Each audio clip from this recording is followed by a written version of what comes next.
ఆంధ్రప్రదేశ్ రాజకీయాల్లో ఇటీవల చోటు చేసుకున్న పరిణామాలు రాష్ట్రంలో ఒక రకమైన రాజకీయ వేడిని సృష్టించాయి.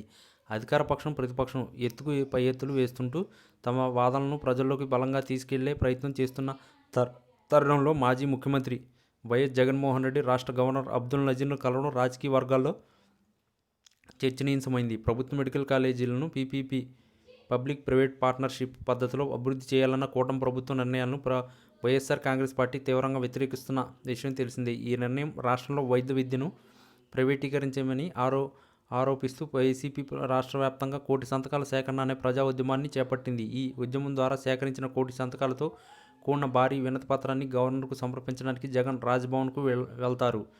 ఒక మాజీ ముఖ్యమంత్రి, రాష్ట్రంలో అత్యంత కీలకమైన ప్రతిపక్ష నేత 1,00,00,000 మంది ప్రజల అభిప్రాయాన్ని బలంగా చాటి చెప్పే సంతకాల ఫైళ్లను నేరుగా గవర్నర్కు అందించడం అనేది రాజ్యాంగ వ్యవస్థలపై ప్రజల విశ్వాసాన్ని ప్రతిబింబిస్తుంది. ఈ సమావేశంలో వెనుక ఉన్న ముఖ్య ఉద్దేశం కూటమి ప్రభుత్వం తీసుకున్న విధానపరమైన నిర్ణయాలు గవర్నర్ దృష్టికి తీసుకెళ్లి రాజ్యాంగ అధిపతిగా ఆయన ద్వారా జోక్యం కల్పించుకునేలా ఒత్తిడి తీసుకురావడమే. నిజానికి గవర్నర్ అనేది రాష్ట్రానికి రాజ్యాంగ అధిపతి మాత్రమే. ముఖ్యమంత్రి నాయకత్వంలోని మంత్రిమండలి సలహా మేరకు ఆయన అధికారాలను వినియోగిస్తారు. విధానపరమైన నిర్ణయాలను గవర్నర్ సాధారణంగా రద్దు చేయలేరు. అయితే అక్కడ ప్రతిపక్ష గవర్నర్ను కలవడానికి కారణం ఈ నిర్ణయం ప్రజల ప్రయోజనాలకు విరుద్ధంగా ఉందని, రాష్ట్రంలో విస్తృత స్థాయిలో ప్రజా వ్యతిరేకతను ఉందని రాజ్యాంగబద్ధమైన అధికారాన్ని తెలియజేయడం. ఈ పరిణామం అధికార కూటమి అధినేత ముఖ్యమంత్రి చంద్రబాబు నాయుడుకు ఎంతవరకు షాక్ అనే అంశంపై రాజకీయ విశ్లేషణలు భిన్నంగా ఉన్నాయి.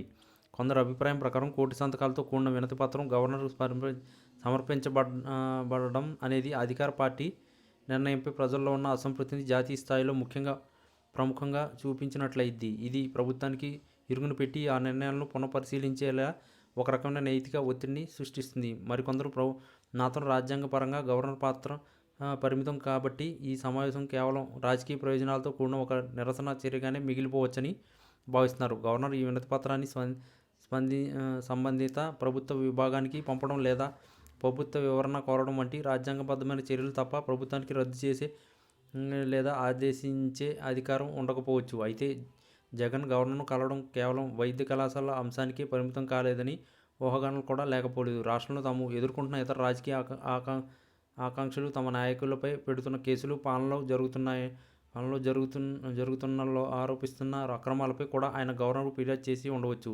మొత్తంగా 1,00,000 సంతకాల ఫైల్ను జగన్ గవర్నర్కు సమర్పించడం అనేది ప్రజాస్వామ్యంలో ప్రతిపక్షం తన వాదనలు రాజ్యాంగబద్ధమైన మార్గాల్లో బలంగా వినిపించేందుకు చేసిన ప్రయత్నంగా చూడవచ్చు. గవర్నర్ ఈ అంశంపై ఎట్లాంటి స్పందన తెలియజేస్తారు, కూటమి ప్రభుత్వం ఈ ప్రజా ఒత్తిడిని ఎలా ఎదుర్కొంటుంది అనే దానిపైన ఆంధ్రప్రదేశ్ రాజకీయాలు భవిష్యత్తు కార్యాచరణ ఆధారపడి ఉంటుంది. ఈ పరిణామం చంద్రబాబు నాయుడుకు తక్షణమే పెద్ద షాక్ కాకపోయినా ప్రజాభిప్రాయాన్ని నిర్లక్ష్యం చేయకుండా పాలన సాగించేలా గట్టి సందేశాన్ని మాత్రం ఇచ్చిందని చెప్పవచ్చు.